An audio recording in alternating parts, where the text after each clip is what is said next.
నమస్తే. టీడీపీ అధినేత రాష్ట్ర ముఖ్యమంత్రి నారా చంద్రబాబు నాయుడికి ఐటీ రంగంపై మక్కువ ఎక్కువ. ఐటీ రంగాల్లో అభివృద్ధి జరిగితే సాంకేతికంగా ముందుంటామని నమ్ముతారు. ఐటీ రంగం చంద్రబాబు మానసపుత్రిక రంగంగా పరిగణిస్తారు. ఇప్పుడు రాష్ట్రంలో ఐటీ ఎలక్ట్రానిక్ రంగాలపై ప్రత్యేక దృష్టి పెట్టారు ముఖ్యమంత్రి చంద్రబాబు నాయుడు. రాష్ట్రంలో ఐటీ ఎలక్ట్రానిక్ రంగాల్లో 5 లక్షల మంది యువతకు ఉపాధి అవకాశాలు కల్పించాలని ప్రభుత్వం లక్ష్యంగా నిర్దేశించుకుంది. దీనికోసం స్టార్టప్ కంపెనీలకు ప్రోత్సహించాలని భావిస్తోంది.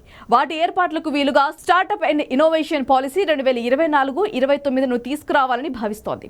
ప్రధాన ఐటీ కంపెనీలు తమ కార్యకలాపాలను ద్వితీయ శ్రేణి నగరాలకు విస్తరించాలని యోచిస్తున్న నేపథ్యంలో వాటిని రాష్ట్రానికి తీసుకురావాలని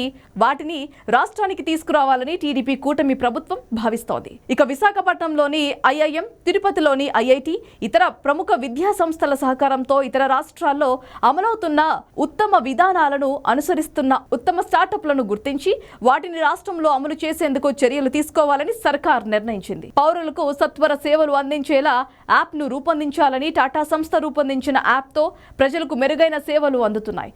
సైబర్ భద్రతకు ప్రత్యేక విభాగాన్ని ఏర్పాటు చేయాలని ఐటీ ఎలక్ట్రానిక్ రంగాలపై సీఎం చంద్రబాబు సచివాలయంలో బుధవారం సమీక్ష సందర్భంగా అధికారులను ఆదేశించారు.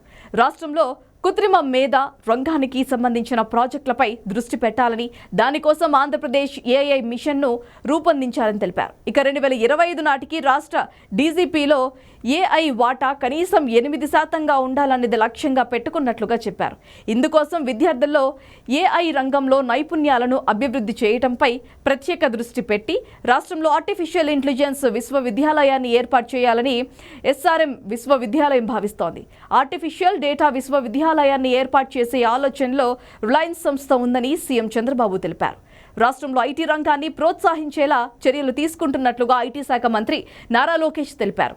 ఏఐ ద్వారా ప్రజలకు సత్వర సేవలు అందించడంపై దృష్టి సారిస్తున్నామని, ఐటీ రంగంలో మెరుగైన అభివృద్ధి తీసుకురావాల్సిన చర్యలపై ప్రణాళిక రూపొందిస్తున్నామని మంత్రి లోకేష్ పేర్కొన్నారు. ఉచిత ఇసుక విధానంలో ఇసుకపై ఆన్లైన్ బుకింగ్ ద్వారా సులభంగా ఇసుక పొందేలా చర్యలు చేపట్టనుంది. ఉచిత ఇసుక విధానంపై సీఎం చంద్రబాబు బుధవారం సచివాలయంలో సమీక్ష నిర్వహిస్తున్నారు. ప్రస్తుత విధానంలో ఉన్న లోపాలను అధిగమించి ప్రజలకు పారదర్శకంగా ఇసుక ఎలా అందజేయాలనే దానిపై సీఎం పలు సూచనలు చేశారు. త్వరలోనే ఇసుక బుకింగ్ కోసం ఆన్లైన్ దరఖాస్తులను ప్రవేశపెట్టనున్నారు. నిజంగా ఆ అవసరం ఉన్నవారు ఇసుక పొందరా లేక మధ్యవర్తులు బుక్ చేసుకుని ఇతరులకు విక్రయించారా అనేది మూడో పార్టీ ద్వారా పరిశీలన చేయిస్తారు. రవాణా వాహనదారులకు ఆన్లైన్లో నమోదుతో పాటు జీపీఎస్ తప్పనిసరి చేశారు.